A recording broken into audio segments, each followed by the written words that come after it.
Our first topic asks the question, what is social psychology?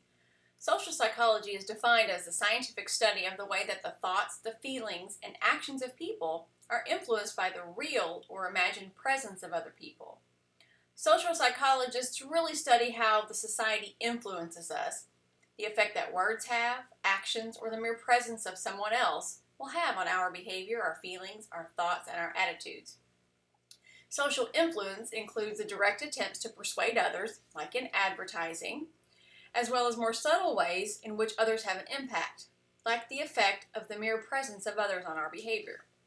Some topics that we will talk about throughout social psychology that you may have heard of but aren't really sure include Jonestown. This is the event that the Reverend Jim Jones and the People's Temple committed mass suicide. Now ask yourselves, how could relatively regular people be attracted to a cult that convinced you to end your life and kill your children? Another topic is 9/11, the World Trade Center. What makes people become suicide bombers and hurt others in the name of their government or their religion?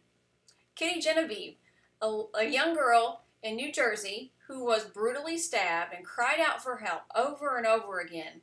No one helped her. They all thought, I'm sure somebody called the police.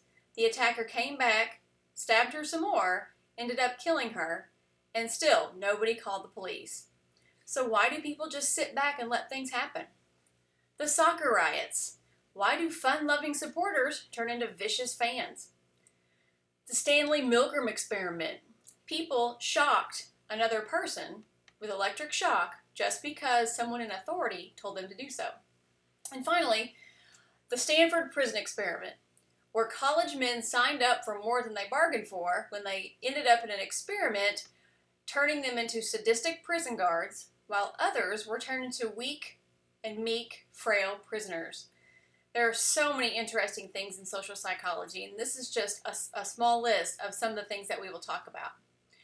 So, as you're introduced to social psychology, maybe this will make you look at things a little bit differently, at how your influence on society influences someone else, and vice versa.